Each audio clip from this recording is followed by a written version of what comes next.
हरे कृष्णा, जय श्री राधे श्याम।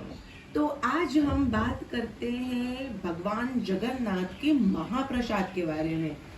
आपने कभी ये सोचा कि हम नॉर्मली कहीं जाते हैं तो प्रसाद बोला जाता है, लेकिन भगवान जगन्नाथ के प्रसाद को प्रसाद नहीं महाप्रसाद क्यों बोला जाता है? क्या इस चीज के बारे में आप कोई जानकारी जानना चाहते हैं या कुछ स्टोरी सुनना चाहते हैं? तो बिल्कुल आज हम इस टॉपिक पे डिस्कशन करने वाले हैं। और व्लॉग शुरू करने से पहले अगर आपने चैनल को सब्सक्राइब नहीं किया है तो सब्सक्राइब करना बिल्कुल मत भूलिएगा और लाइक शेयर करना भी बिल्कुल मत भूलिएगा और बेल आइकन को ऑन कर लीजिएगा। क्या आपने सोचा भगवान जगन्नाथ मंदिर के प्रसाद से जुड़ी अनोखी कथा और 8 चमत्कार इसके बारे में जानना चाहते हैं? तो बिल्कुल मैं आपको बताती हूँ। किसी भी तीर्थ स्थान पर मिलने वाले प्रसाद को ज्यादातर प्रसाद ही कहा जाता है, लेकिन उड़ीसा स्थित जगन्नाथ मंदिर में मिलने वाले प्रसाद को महाप्रसाद माना जाता है। ऐसा क्यों?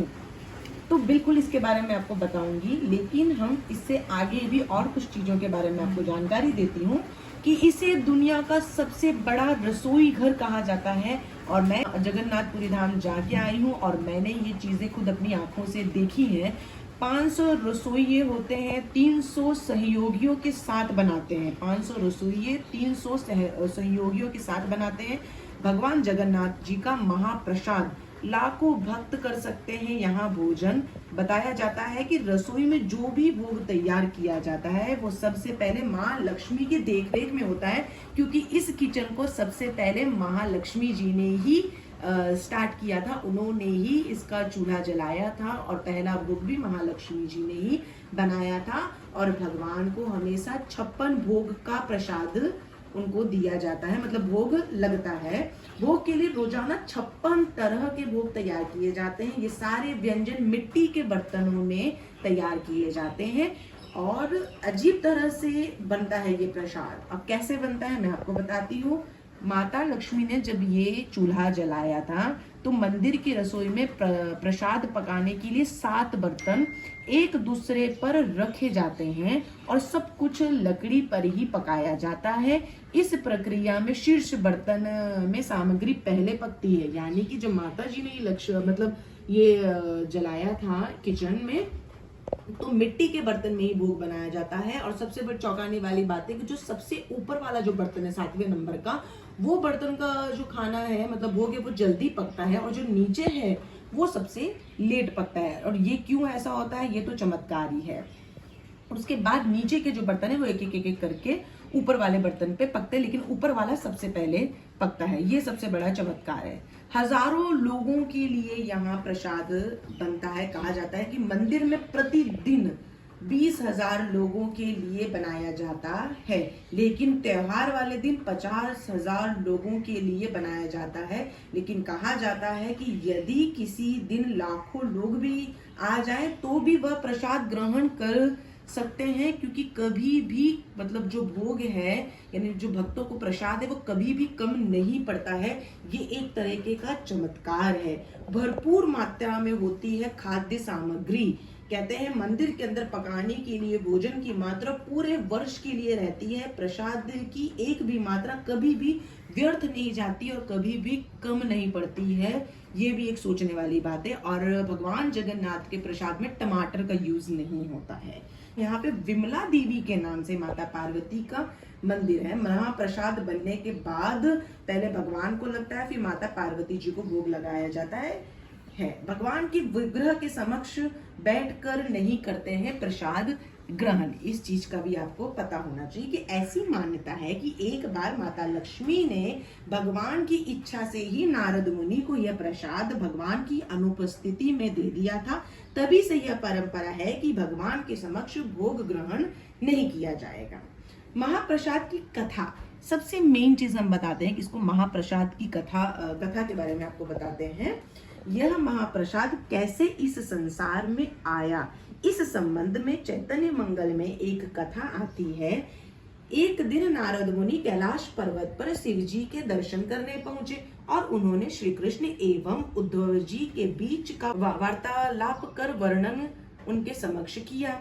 इस प्रसंग में उद्धव जी भगवान के महाप्रसाद की महिमा गान करते हुए कहते हैं, हे भगवान, आपकी महाप्रसाद माला, सुगंधित तेल, वस्त्रों और आभूषणों और आपके स्वादिष्ट भोजन को स्वीकार करने से आपके भक्त आपकी माया शक्ति पर विजय प्राप्त कर लेते हैं। यह सुनकर नारद मुनि जी कहते हैं कि कैलाशपति, यह सुनकर मेरे हृदय में भगवान विष्णु का महाप्रसाद चखने की तीव्र उत्कंठा जागृत हुई है। इस आशा से मैं वैकुंठ गया और पूर्ण भक्ति भाव से माता लक्ष्मी की सेवा करने लगा। 12 वर्षों तक सेवा करने के पश्चात एक दिन माता लक्ष्मी ने मुझसे पूछा, नारद, मैं तुम्हारी सेवा से अत्यंत प्रसन्न हूँ, तुम मनचाहा वर मांग लो। यह सुनकर नारद जी ने विनय भाव से कहा, हे माता, अनंत काल से मेरे हृदय में इस बात को लेकर पीड़ा है कि मैंने आज तक कभी भगवान विष्णु के महाप्रसाद का आस्वादन नहीं किया है। कृपया मेरी यह अभिलाषा पूरी कर दीजिए। यह सुनकर माता लक्ष्मी देवी दुविधा में पड़ गई। कहने लगी, परंतु नारद जी, मेरे स्वामी ने मुझे कठोर निर्देश दिए हैं कि उनका महाप्रसाद किसी को भी न दिया जाए। मैं उनकी आज्ञा का उल्लंघन कैसे कर सकती हूँ? परंतु तुम्हारे लिए मैं अवश्य कुछ व्यवस्था करूंगी। कुछ समय पश्चात माता लक्ष्मी ने भगवान विष्णु से अपने हृदय की बात कही और बताया कि तरह उन्होंने भूलवश नारद मुनि को भगवान का महाप्रसाद देने का वचन दे दिया है। यह सुनकर भगवान विष्णु ने कहा, हे प्रिय, तुमने बड़ी भारी भूल की है, परंतु अब क्या किया जा सकता है? तुम नारद मुनि को मेरी अनुपस्थिति में मेरा महाप्रसाद दे सकती हो। नारद मुनि ने आगे कहा, हे महादेव, आप विश्वास नहीं करेंगे, महाप्रसाद के मात्र स्पर्श से मेरा तेज और आध्यात्मिक शक्ति 100 गुना बढ़ गई। मैं दिव्य भाव का अनुभव करने लगा और सुनाने यहाँ आया हूँ। मतलब वो अपनी कहानी सुनाने आए थे। नारद मुनि जी ये सारी बातें महादेव जी को कह रहे थे। यह सुनकर कैलाशपति महादेव कहते हैं, नारद, निश्चित ही तुम्हारा तेज अलौकिक है, परंतु तुमने ऐसा दुर्लभ महाप्रसाद का एक कण भी मेरे लिए नहीं रखा। यह सुनकर नारद मुनि लज्जित हो जाते हैं, परंतु तभी उन्हें स्मरण हुआ कि उनके पास अभी भी थोड़ा महाप्रसाद बचा हुआ है। उन्होंने तुरंत ही उसे महादेव को दिया, जिसे उन्होंने अत्यंत सम्मान पूर्वक स्वीकार कर लिया। उसे ग्रहण करते ही श्री कृष्ण प्रेम में मस्त होकर भगवान शिव नृत्य करने लगे। उनके नृत्य की थिरकन से मानो कि पूरी धरती ही हिलने लगी और भूकंप सा महसूस होने लगा। तब भयभीत होकर माता पृथ्वी ने माता पार्वती से महादेव को शांत करने का निवेदन किया।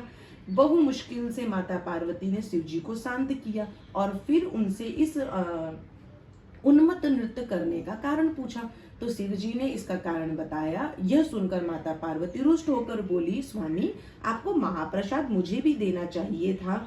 आप कैसे मेरे बिना महाप्रसाद ग्रहण कर सकते हैं? तो थोड़ा सा क्रोधित हो गई थी वो। आपको महाप्रसाद मुझे भी देना चाहिए था। क्या आप नहीं जानते कि मेरा नाम वैष्णवी है?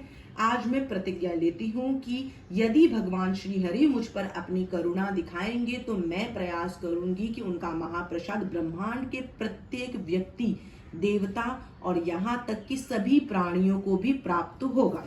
तभी आश्चर्यजनक रूप से उसी क्षण भगवान विष्णु माता पार्वती के वचन की रक्षा हेतु वहां प्रकट हुए और बोले, हे देवी पार्वती, मैं आपको वचन देता हूँ कि मैं स्वयं तुम्हारी प्रतिज्ञा को पूर्ण करूंगा। पुरुषोत्तम क्षेत्र जगन्नाथपुरी में प्रकट होऊंगा और ब्रह्मांड में प्रत्येक जीव को अपना महाप्रसाद प्रदान करूंगा। इसलिए आज भी जगन्नाथ मंदिर में भगवान जगन्नाथ को भोग लगाने के पश्चात सर्वप्रथम प्रसाद विमला देवी यानी कि माता पार्वती के मंदिर में अर्पित किया जाता है। और यही कारण है कि कोई भी भक्त प्रसाद कभी भी अर्चा विग्रह के सामने बैठकर ग्रहण नहीं करता है और इसीलिए इसे प्रसाद नहीं महाप्रसाद कहा जाता है, क्योंकि स्वयं भगवान कृष्ण इसे ग्रहण करते हैं, इसीलिए ये महाप्रसाद कहलाता है। और सबसे इंटरेस्टिंग फैक्ट यहाँ का ये भी है कि जब रसोई घर से जब भोग को भगवान के पास लेके जाया जाता है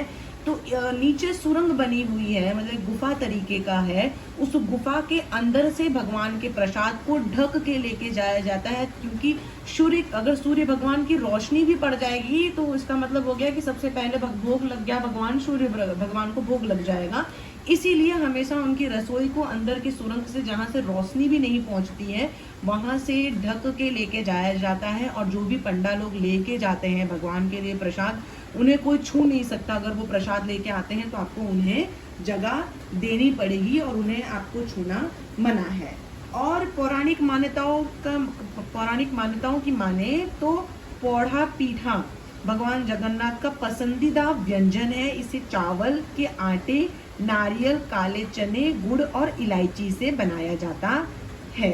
और कर्माबाई की खिचड़ी, ये भी भगवान का सबसे पसंदीदा भोग है। जैसे कि कर्माबाई की अगर आपको कहानी नहीं पता है तो आपको मेरे ब्लॉग पे अगर आप सर्च करेंगे तो आपको मिल जाएगा। और एक और सबसे बड़ी खासियत है इस मंदिर के भोग को लेके जो बात है कि एक मात्रा में ही भोग बनता है, लेकिन भक्त की संख्या अगर घटती है तो भी, मतलब अगर संख्या है जो भक्ति अगर बढ़ती है या घटती है, यानी कि अगर भक्त बढ़ भी गए तो भी भोग कम नहीं पड़ता, और भक्त अगर कम हो गए तो भी भोग बढ़ता नहीं है। मतलब कि भोग अपने अनुसार उतना ही रहता है। और इतना ही नहीं, अचरज की बात यह है कि मंदिर का कपाट बंद होते ही भोग खत्म भी हो जाता है। ये सबसे ज्यादा शॉकिंग है। और सबसे बड़ी बात है कि ये दुनिया की सबसे बड़ी रसोई घर माना जाता है, मतलब वर्ल्ड का सबसे बड़ा रसोई घर है। ओपन, मतलब अंदर नहीं, सब कुछ सब्जियां वब्जियां सब बाहर करती हैं सारी चीज़ें, क्योंकि हमने तो लाइव देखा है ये सारी चीज़ें। और एक और जो चीज़ है यहाँ की जो फेमस है कि मंदिर पर बने गुंबद भी कम आश्चर्य से नहीं भरे हैं। इस गुंबद की छाया कभी भी नजर नहीं आती है। दिन किसी भी वक्त या छाया नजर ही नहीं आती, मतलब दिन में आओ शाम में आओ, यहाँ की कभी भी आपको मंदिर की छाया आपको देखने को मिलेगा ही नहीं। ये सबसे, मतलब बहुत सारे रहस्य हैं इस मंदिर के और इस यहाँ के महाप्रसाद का, जिसे स्वयं भगवान श्री कृष्ण, सुभद्रा देवी और बलदेव दाऊ ये स्वयं ग्रहण करते हैं, जिसे दुनिया की सबसे बड़ा महाप्रसाद का दर्जा दिया जाता है। अगर आप कभी भी जगन्नाथपुरी धाम जाते हैं तो बिल्कुल भी प्रसाद खाना ना भूलिएगा। अगर अंदर नहीं मिलता है तो आपको बाहर जरूर मिलेगा। तो ये है हमारे जगन्नाथ महाप्रभु की कुछ इंटरेस्टिंग स्टोरी, महाप्रसाद को लेके, भोग को लेकर, उसके पीछे की कहानी को लेके। अगर आपको ब्लॉग पसंद आया हो तो लाइक, शेयर और सब्सक्राइब करना बिल्कुल भी मत भूलिएगा। और अगर कोई कंफ्यूजन हो तो कमेंट बॉक्स में कमेंट करके आप मुझसे पूछ सकते हैं। जय श्री राधे, हरि बोल।